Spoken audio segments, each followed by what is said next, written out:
कुणाच्या पोटात हे दुखतंय हे येत्या काही दिवसात कळेल आणि त्या 26 सप्टेंबरच्या मोर्चानंतर या येत्या 48 तासात जर शोध लागला नाही तर तो मोर्चा कोपरखैरणे पोलीस स्टेशनवरती वळवायला महाराष्ट्र नवनिर्माण सेनेला भाग पाडू नये. अन्यथा जर पुढच्या काही दिवसात कायदा सुव्यवस्थेचा प्रश्न महाराष्ट्र सैनिकांकडून निर्माण झाला तर त्याला पोलीस प्रशासन आणि इथली यंत्रणा जबाबदार असेल.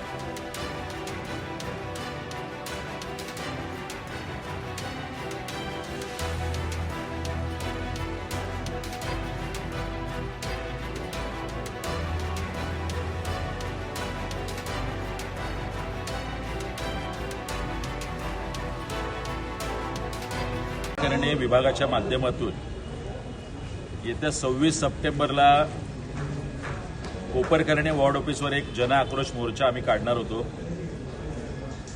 मात्र तो मोर्चा नवी मुंबईतल्या कुणाच्या तरी जास्तच जिव्हारी लागल्याचं वाटतंय आणि त्याचाच राग मनात धरून या समाजकंटकांकडून काल महाराष्ट्र नवनिर्माण सेनेचा मोर्चाचा लावलेला जो बॅनर आहे ते फाडण्याचं कृत्य झालं. आज मोठ्या प्रमाणात नवी मुंबईतल्या महाराष्ट्र सैनिकांनी जमून रबाळे पोलीस स्टेशनचे वरिष्ठ पोलीस निरीक्षक यांना आम्ही निवेदन दिलंय आणि त्यांच्याकडे ठोस मागणी केली की या तात्काळ ताब्यात घ्या.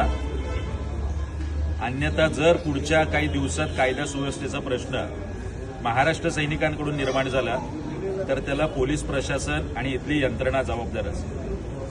कुणाच्या पोटात हे दुखतंय हे येत्या काही दिवसात कळेल आणि त्या 26 सप्टेंबरच्या मोर्चानंतर या येत्या 48 तासात जर शोध लागला नाही तर तो मोर्चा कोपरखैरणे पोलीस स्टेशनवरती वळवायला महाराष्ट्र नवनिर्माण सेनेला भाग पाडू नये एवढी एक विनंती वजा मागणी आम्ही वरिष्ठ पोलीस निरीक्षकांकडून केली. आणि मला या माध्यमातून बॅनर फाडणारे जे आहेत त्यांना हे सांगायचं आहे की आमच्या नादाला लागू नका. चुकून जर आम्हाला भेटलात तर बॅनर सारखे महाराष्ट्र सैनिक तुम्हाला फाडल्याशिवाय राहणार नाही.